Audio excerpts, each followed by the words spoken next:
បាទជំរាបសួរនិងសួស្តីបងប្អូនទាំងអស់គ្នាកាលពីម្សិលមិញនេះត្រូវនៅថ្ងៃអាទិត្យទី16ខែវិច្ឆិកាឆ្នាំ2025ខ្ញុំបាទនិងក្រុមការងារបានទៅចាត់កម្មវិធីមួយស្តីអំពីសុវត្ថិភាពនិងក្តីសុខនៅពេលធ្វើការដល់បងប្អូនពលករចំណាក់ស្រុកនៅក្នុងរោងចក្រមួយកន្លែងតែអ្វីដែលជារឿងចៃដន្យនោះគឺជារោងចក្រដែលខ្ញុំធ្លាប់រស់នៅនិងធ្វើការពីមុនហើយក៏មិននឹកស្មានថាបានទៅទីនោះម្ដងទៀតដែរព្រោះខ្ញុំធ្លាប់ចាក់ចេញពីទីនោះជាង13ឆ្នាំមកហើយមិត្តភ័ក្តិបងប្អូនចាស់ៗនៅស្គាល់ចងចាំទីកន្លែងនេះដែរឬទេមានឈ្មោះអ្វីនៅទីណាដែរសូមជួយ comment share ចែករំលែកឲ្យមិត្តភ័ក្តិបងប្អូនដទៃទៀតបានឃើញផងតើក្នុងរយៈពេល13ឆ្នាំកន្លងមកនេះមានអ្វីនៅដូចដើមហើយប្រែប្រួលខ្លះពីមុនមានបងប្អូនពលករខ្មែរយើងច្រើនណាស់រស់នៅនិងធ្វើការនៅទីនេះ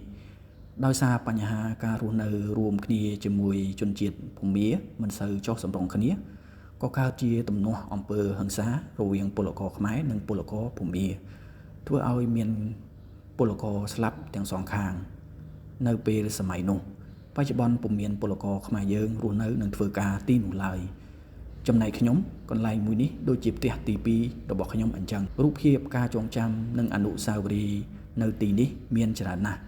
ទាំងកំសត់ជូរចត់និងជួបរឿងរ៉ាវអាក្រក់បំផុតនៅក្នុងជីវិតដែលមិនអាចបំភ្លេចបាន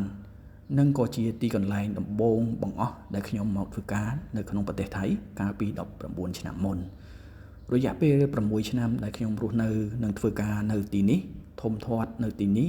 ហើយក៏ជាទីកន្លែងដែលប្រែជីវិតខ្ញុំឲ្យមានភាពរឹងមាំស្គាល់លោកខាងក្រៅនិងទទួលបានការងារល្អសមរម្យមួយធ្វើនៅពេលបច្ចុប្បន្ននេះ